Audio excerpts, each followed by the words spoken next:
Muy bien, ya estamos de vuelta, sin mascarilla, con anteojos como manda el look.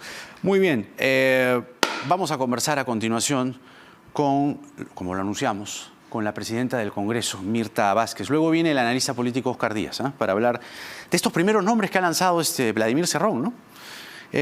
Señora Vázquez, ¿cómo está usted? Buenas noches. Muy buenas noches, bienvenida. Jaime. A ver, gracias. Así como hay algunos, cuestionamientos, señalamientos a la doctora Elvia Barrios, con quien acabamos de conversar, también los hay, por lo menos en estos últimos días, contra usted. Se dice que su entorno ha cobrado un aumento de sueldo por el mes de julio y el sindicato está señalando que usted debió anular la resolución y no usar la figura de dejar sin efecto, que es una formalidad. Pero, ¿qué tiene usted que decir sobre este señalamiento concreto? Sí, bueno, Jaime, respecto a esa situación que se presentó en estos últimos días, en donde se me acusaba de haber hecho una serie de ascensos ilegales. En realidad yo quiero desmentir tajantemente que esto haya sido así. En realidad nosotros, el presidente del Congreso tiene como facultad esto por los acuerdos de mesa número 448 del 2001, el 396 del 2001. Tenemos la facultad de decidir sobre el cambio de niveles remunerativos, es decir, promover en una escala más a los trabajadores. Y eso se hizo con 8 trabajadores que no son funcionarios de alto nivel, y ahí incluso ustedes, la prensa, pueden verificar, no son de mi entorno. Hay casos de una trabajadora en el área de servicio, hay un trabajador del área de planillas, sí, ¿no? Que realmente lo que queríamos era reconocer, porque ellos están realizando una labor desde hace mucho tiempo y no están dentro de la escala que les corresponde. Pero correcto, yo admito que, y esa fue la reacción del sindicato, el sindicato lo que plantea es que realmente no se deben promover ascensos de unas cuantas personas cuando, teniendo 2.500 trabajadores, en realidad pueden haber muchos casos de injusticia más, y en verdad también hay que considerar eso, hay que ser empáticos con esta situación que viven los trabajadores parlamentarios. Claro. No hay recategorizaciones hace muchos años y por eso es que decidimos dejar sin efecto estas resoluciones, ¿no? Porque lo que dicen es que un grupo de funcionarios del Servicio Parlamentario del Congreso, y vuelven a señalar que se trata también de su entorno, logró cobrar por julio el aumento que usted aprobó sin consultar con la mesa directiva ni el consejo directivo. Sí, a ver, 2 cosas precisas. Como yo vuelvo a repetir, en base a estos 2 acuerdos que yo acabo de señalar, la atribución de cambio de niveles remunerativos no le corresponde ni a la mesa directiva ni al consejo directivo, le corresponde a la presidencia. Y por eso es que yo tomé esta decisión. Y lo segundo es que no es que han cobrado porque se aumentaron el sueldo, como han dicho, sino que se promovieron en realidad esta subida de nivel, y en relación a eso es que los sueldos mejoraban, pero al dejar sin efecto eso claro, ya no va a tener ningún tipo de consecuencia, digamos, ¿no? Estas acusaciones, siempre hay algo detrás, ¿no? Siempre hay una motivación. ¿Para usted cuál es? ¿Todo lo que ha dicho? Sí, fíjense, yo una vez que he terminado, digamos, la labor parlamentaria y cerrado la legislatura, he empezado seguramente a visibilizar en algunos medios de comunicación realmente lo que hemos vivido en este Parlamento, todas las presiones que han habido en contra mía, y toda esta suerte de acoso político, y justamente pues después de eso surgen este tipo de acusaciones como una suerte de vendetta, porque además, mira, Jaime, lo paradójico, ¿no? Nosotros, esta acusación, esta denuncia sale hace 2 días cuando estábamos en la comisión permanente. Y en la comisión permanente justamente se estaba discutiendo el caso del expresidente del Congreso, el señor Galarreta, que a diferencia de mi caso, él había dejado nombradas a 17 personas, sí, nombrados, ¿no? A 17 personas.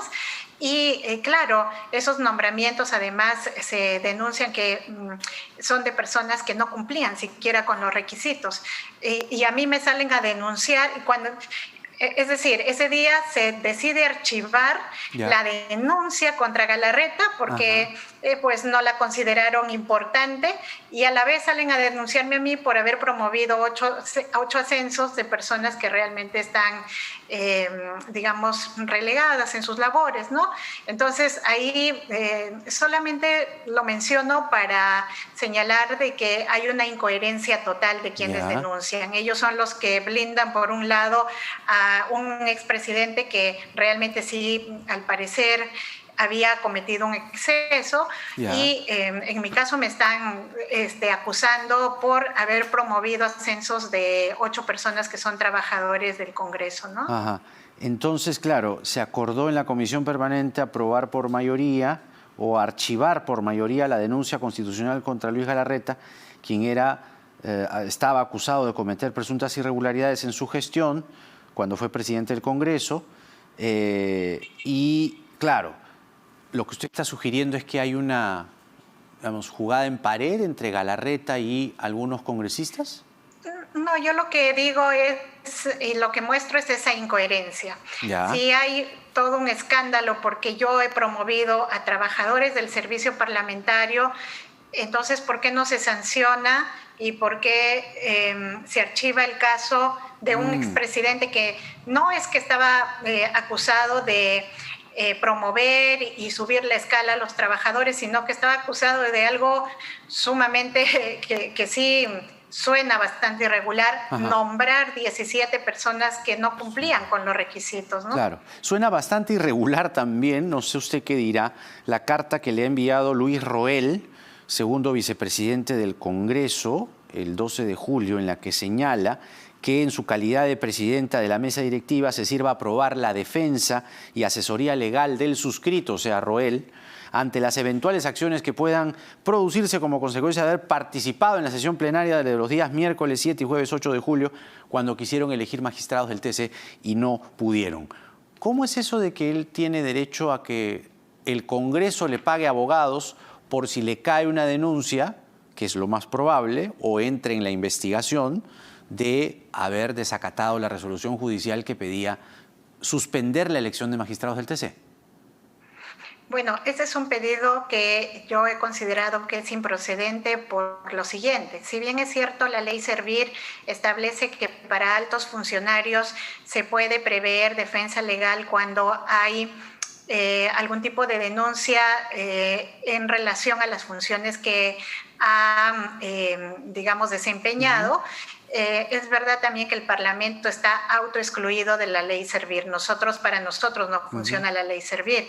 Y entonces, en ese sentido, es un pedido que así lo haga el congresista, teniendo la investidura que tiene, pues no va a proceder, y por eso es que nosotros obviamente no hemos dado trámite a esto. De hecho, va a quedar denegado, ¿no? Ajá.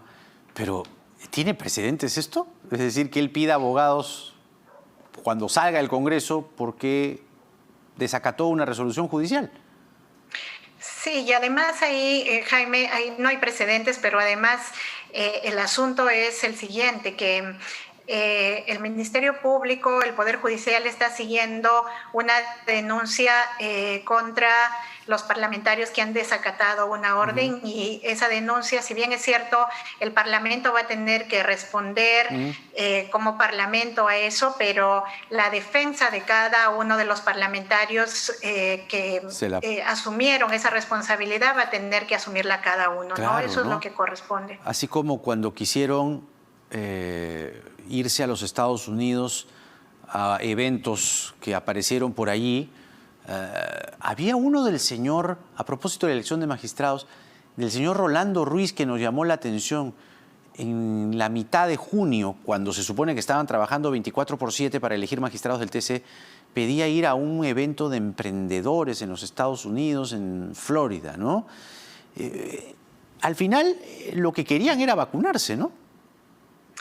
Bueno, yo no puedo especular sobre qué es lo que querían, pero sí puedo decir, Jaime, que en los últimos meses realmente llegaron varias pedidos de parlamentarios para viajar todos a Estados Unidos, ¿no? Entonces, a mí lo que me tocaba era revisar si había justificación suficiente como para no solamente dar la autorización, sino destinar recursos. Son recursos muy importantes que se destina para cuando un parlamentario quiere viajar. Son entre 15,000 y 20,000 soles por parlamentario. Y entonces sí hay una responsabilidad en el uso de los recursos, así que hay que revisar bien si es que esto está justificado. En la mayoría de casos nosotros hemos tenido que denegar esos pedidos. Ha habido mucha incomodidad de mis colegas, pero yo, como siempre digo, es importante que entiendan que no se puede hacer una inversión de esa naturaleza si es que realmente no va a retribuir en algo que pueda servirle al Parlamento y al Estado, ¿no? Es usted muy generosa al llamar inversión. En realidad eso sería un gasto, ¿no? Ahora, sacando cuentas, hay un congresista que le dice, tenemos nuestros 11 votos, ¿no? 11 votos, ¿no? Como contra usted, ¿no? Como que van a ir contra usted. Y la única bancada que tiene 11 es Podemos. No, ahí yo en honor a la verdad tengo que decir que quien me dice eso se refería a una comisión que pretendía hacer un viaje. No tiene nada que ver con Podemos. Y que yo dije que eso no procedía porque querían viajar con sus asesores, con fotógrafos, etcétera. Y yo les dije de ninguna manera. O sea, querían irse de turismo, básicamente. Ellos consideraban que era un evento importante, yo les dije de ninguna manera, me parece que eso no lo justifica y claro, alguien me dijo, mira, es que somos 11 votos, ¿no? Y yo dije, bueno, hagan con los votos lo que les parezca, pero también era una responsabilidad mía el tema de destinar recursos para ese tipo de viajes. ¿Qué comisión era? Bueno, yo prefiero reservarme, pero eso incluso salió en la prensa y era una comisión que es estas comisiones que se establecen tipo alianzas con otros países y bueno, entre parlamentarios y son en realidad este tipo de espacios donde son interesantes, pero también hay que decir que no son prioritarios, ¿no? Ahora, el Congreso, usted ha dicho que es una agencia de empleos, o lo ha sido. En el Congreso la quisieron sacar más de una vez. Los congresistas le pidieron irse a los Estados Unidos, aparentemente a vacunarse. ¿Qué clase de Congreso ha sido este para usted?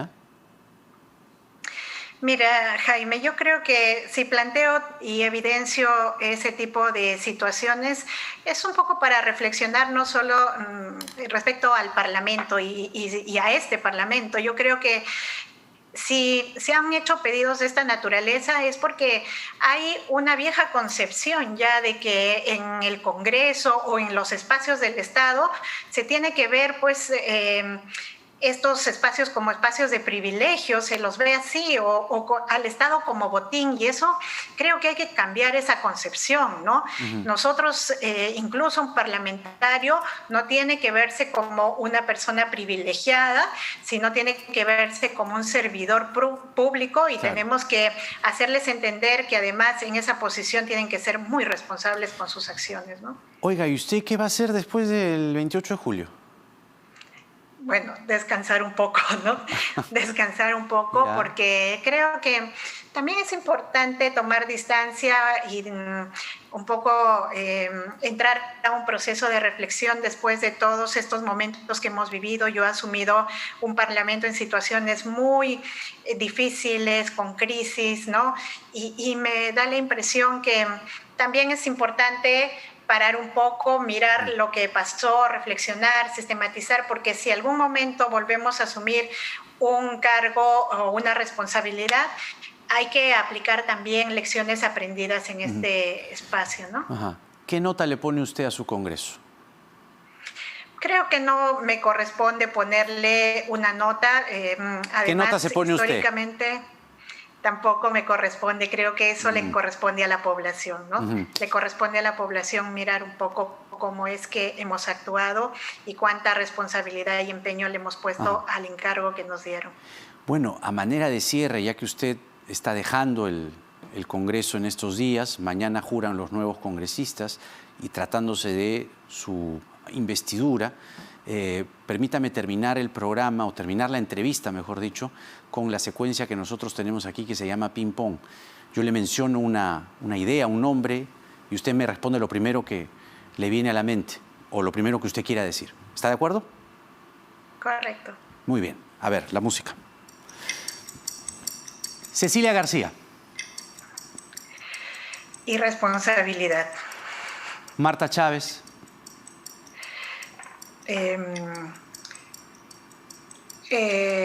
Podríamos decir que es muy... Vamos. Estoy buscando la palabra correcta, ¿no? Está bien, está incisiva, bien. vamos a ponerle. Incisiva. ¿Y Ricardo Burga?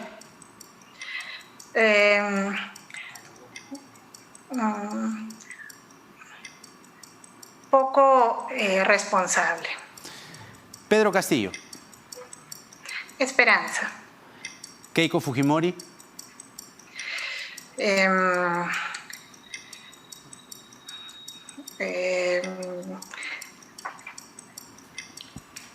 Sensación de decepción. Otorongo. Nunca más. Francisco Sagasti. Honesto. La vacancia Vizcarra.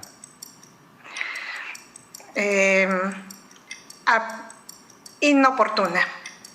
Manuel Merino.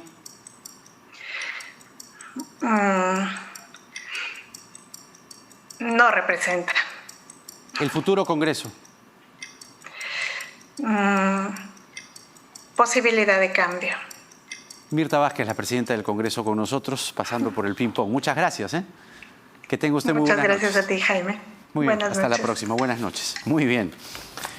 Es el ping-pong más largo, ¿no?, que nos hemos tomado, pero sobre todo el tiempo que se tomó para responder algunos de los nombres.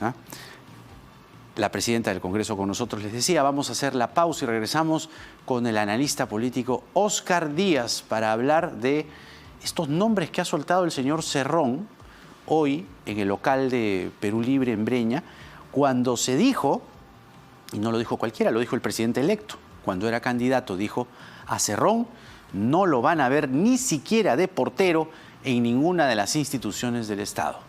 Hoy, por lo menos en el local de Perú Libre, fue mucho más que portero, porque nada está dicho.